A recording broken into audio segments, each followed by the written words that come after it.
Hi, it's me, Mrs. Stafford. Oh, wait a minute. I'm not Mrs. Stafford. I'm Mrs. Tara. I'm here today because I'd like to share with you one of my favorite stories. It's called The Crippled Lamb, written by Max Lucado. I hope you love it as much as I do.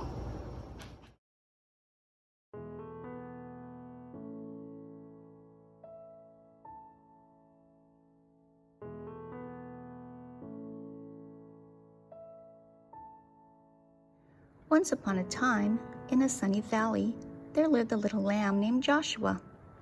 He was white with black spots, black feet, and sad eyes. Joshua felt sad when he saw the other lambs with snow-white wool and no spots. He felt sad when he saw the other sheep with their moms and dads because he didn't have a mom or dad. But he felt saddest when he saw the other lambs running and jumping because he couldn't. Joshua had been born with one leg that didn't work like the others. He was crippled.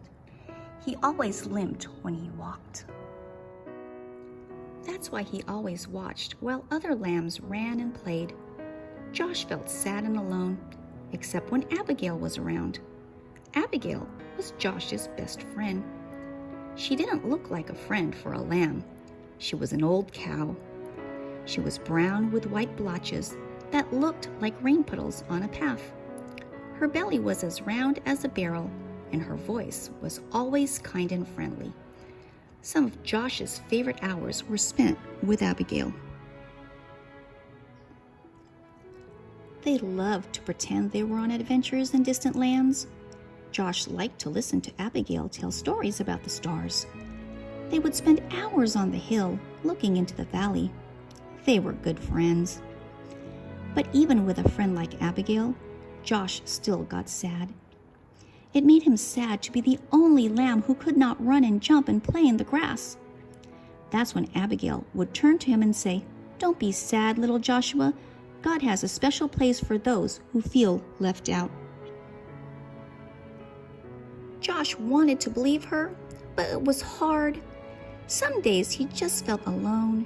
He really felt alone the day the shepherds decided to take the lambs to the next valley, where there was more grass. The sheep had been in the valley so long, the ground was nearly bare. All the sheep were excited when the shepherd told them they were going to a new meadow.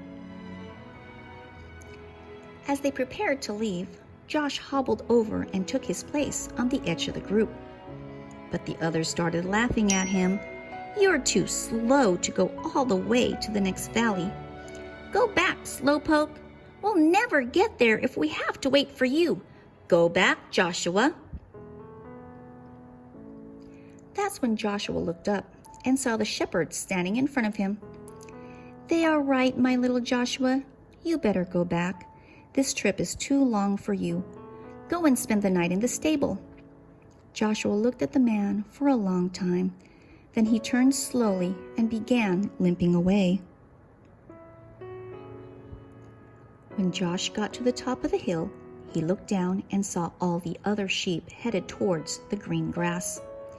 Never before had he felt so left out. A big tear slipped out of his eye, rolled down his nose, and fell on a rock. Just then he heard Abigail behind him, and Abigail said what she always said when Josh felt sad.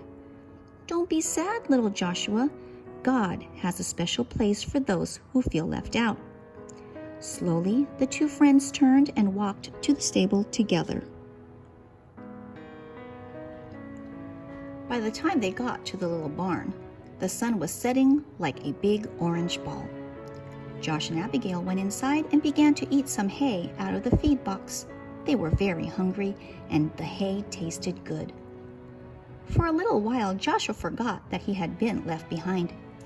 "Go to sleep, little friend," Abigail said after they finished eating. "You've had a hard day." Josh was tired, so he lay down on the corner on some straw and closed his eyes. He felt Abigail lay down beside him, and he was glad to have Abigail as a friend. Soon Josh was asleep.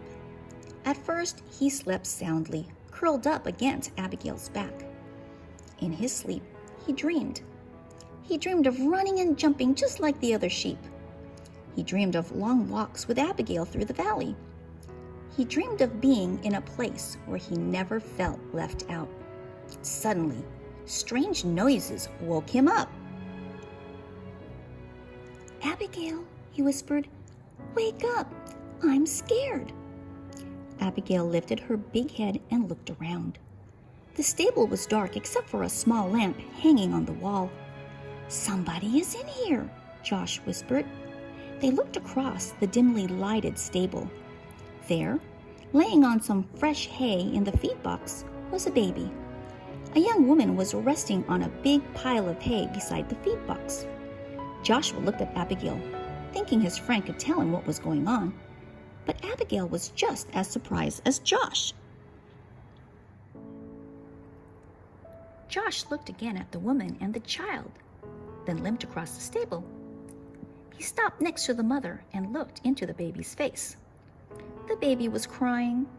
He was cold.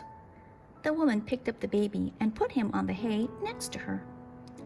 Josh looked around the stable for something to keep the baby warm. Usually there were blankets, but not tonight. The shepherds had taken them on their trip across the valley. Then Joshua remembered his own soft, warm wool. Timidly, he walked over and curled up close to the baby. "Thank you, little lamb," the baby's mother said softly.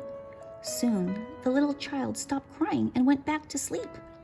About that time, a man entered the stable carrying some rags. "I'm sorry, Mary," he explained. "This is all the cover I could find." "It's okay," she answered. "This little lamb has kept the new king warm." "A king?" Joshua looked at the baby and wondered who he might be. "His name is Jesus." Mary spoke as if he knew Josh's question. "God's son. He came from heaven to teach us about God." Just then, there was another noise at the door. It was the shepherds, the ones who had left Joshua behind. Their eyes were big, and they were excited.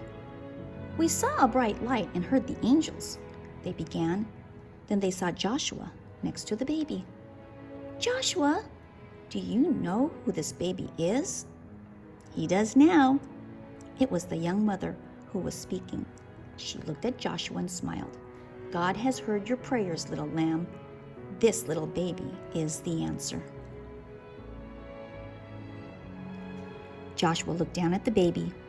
Somehow he knew this was a special baby, and this was a special moment. He also understood why he had been born with a crippled leg. Had he been like the other sheep, he would have been in the valley. But since he was different, he was the one in the stable, among the first to welcome Jesus into the world. Joshua turned and walked back to Abigail and took his place beside his friend.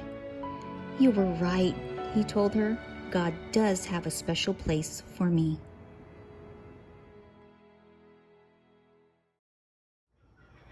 For all the times you felt different, for all the times you've been left out or left alone, and for all those dreams that haven't come true just yet, God has a message of hope just for you. Merry Christmas, everybody. I'll see you in 2021.